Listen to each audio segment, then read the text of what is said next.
നൂഹ് നബി അലൈഹിസ്സലാമിന്റെ ജനതയിലേക്ക് ശിർക്ക് കടന്നു വന്നത് 5 മഹത്തുക്കളുടെ രൂപത്തിലൂടെയാണ്.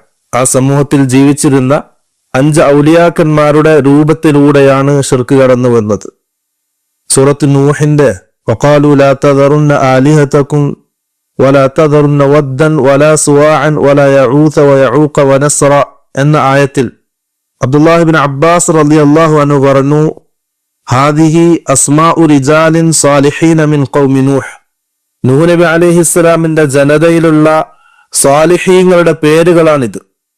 അവർ മരണപ്പെട്ടപ്പോൾ പിശാച് ആ സമൂഹത്തിനടുക്കലേക്ക് വരികയും അവരോട് ആ മഹത്തുക്കളുടെ രൂപങ്ങൾ ഉണ്ടാക്കി അവരുടെ പേരുകളിൽ ആ രൂപങ്ങളെ വിളിക്കാനും മന്ത്രിച്ചു കൊടുത്തു. അവരത് ചെയ്തു. ആ കാലഘട്ടത്തിലൊന്നും ആ രൂപങ്ങൾ ആരാധിക്കപ്പെട്ടിരുന്നില്ല. ആ സമൂഹം, ആ ഒരു തലമുറ കഴിഞ്ഞു പോയി അടുത്തൊരു തലമുറ